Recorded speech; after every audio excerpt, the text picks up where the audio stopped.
পূর্বের সিরিয়ালে আজকের পর্বে আপনারা দেখতে পাবেন মোহনা শুভকে বলছে আমি তাহলে আসছি বলে সেখান থেকে চলে যায়। তখন মোহনা নকল আদিতকে বলে ঠিক আছে আমি কাল থেকে কমলিকে বারণ করে দেবো, রাগ করো না প্লিজ বলে ওর গলায় হাত দেয় আর গলায় হাত দিয়ে সে রেকর্ডিংটা নিয়ে নেয়। আর তখন বলে বারণ করে দিবে কিন্তু এই বাড়িতে তো সবাই আমাকে জ্বালিয়ে মাছ ভাজা করিয়েছে, আমি বিরক্ত হয়ে যাচ্ছি। তখন বলে আচ্ছা ঠিক আছে, ঠিকই তো বলেছো, একটা ডক্টর পেশেন্ট দেখবে তখন দ্বিতীয় ব্যক্তি যদি থাকে সেখানে তো অসুবিধা হতেই পারে, কাল থেকে তাহলে আমি বারণ করে দেবো এসব বলে। আর বলে যে আমারও কাজ হয়ে গেছে। তখন অকলাদেবী বলে কাজ হয়ে গেছে মানে? না মানে ওই দিককার কাজ হয়ে গেছে, তা আমি যাই এখন বলে সেখান থেকে চলে যায়।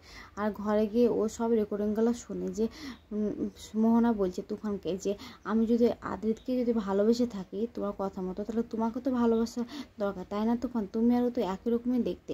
তখন ও বলছে তুমি একদম না ওই মাকাল ফলটার কথা বলবে না, ও মাকাল ফলটার মতো আমি হতে পারবো না, ও আমার মতো হতে পারবে না এসব বলে। তখন মোহনা আবার তখন শুভ আবার ফোন করে মিস গুহকে আর বলে কালকের প্ল্যানটার কথা মনে আছে তো, আর তুমি আমাকে আপডেট দিতে থাকো। তখন বলে যে কি হ্যাঁ ওই এখনও কিন্তু বাড়ি থেকে বেরোলো, তুমি কিন্তু নজর রেখো ঠিক আছে। তখন শুভ টেবিলে চলে আসে খাবার জন্য, আর খাবার খেতে আসলে সবাই বলে ভাগ্যিস শুভ রেডিওটা কিনে রেখেছিলো তাই আমরা কাল মহড়াটা শুনতে পাবো, নাহলে তো শুনতেই পেতাম না এসব বলে। তখন শুভ বলে যে হ্যাঁ ঠিকই বলেছো, তোমরা এক কাজ করো তোমরা সবাই মিলে মহড়াটা শুনবে আনন্দ করে।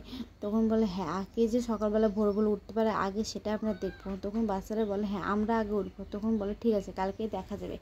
তখন শুভর মোবাইলে একটা এসএমএস আছে, আর এসএমএসটা দেখার পরে শুভ বলে যে কি যে মা আমার শরীরটা না কদিন থেকে সত্যি খুব খারাপ যাচ্ছে, তাই আমি ভাবছি যে আমি একটু রেস্ট নিতে চাই, মানে ঘুমাতে চাই, আমাকে কেউ তোমরা ডেকো না প্লিজ। তখন সবাই বলে যে মানে তুই রেডিওটা কিনে দিয়েছিলি সবাই মিলে মহলাটা শুনবো না? তখন ওর শাশুড়িমা বলে তোমরা তো শুনতে পাচ্ছ যে ওর শরীরটা খারাপ, ও ভালো হলে আবার সামনের বছর দেখবে। তখন ও দাদা শ্বশুরও বলে ওর শরীর সুস্থ থাকলে সামনের বছর সবাই মিলে একসঙ্গে মহলা শুনবো, তাতে কী আছে এসব বলে। অন্যদিকে শুভ ঘরে চলে গেলে তখন গৌমিত্র ওই বাড়ির ছবি তুলে তুলে ওকে পাঠায় আর ও দেখতে থাকে। পরের দিন সকালবেলাতে মহালয়া শোনার জন্য ওর ঠাম্মি আর দাদু নিচে নেমে চলে এসেছে।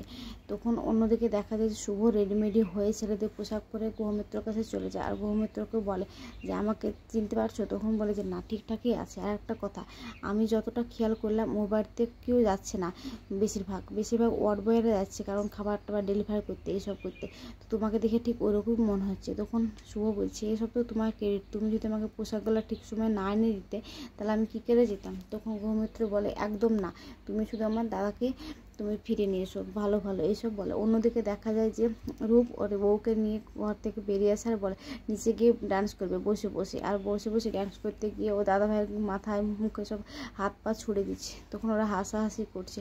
অন্যদিকে দেখা যায় শুভ সেখানে পৌঁছে গেছে আর বলে ঠিক আছে এবার আমাদেরকে যেতে হবে, তুমি কিন্তু ঠিক টাইমে ওখানে পৌঁছে যাবে। তো ঠিক আছে বলে সেখানে যায় আর মোহনা রেডিওতে মহড়া চালায় আর আদিতকে বলে শুনছো আদিত আজ মহলা।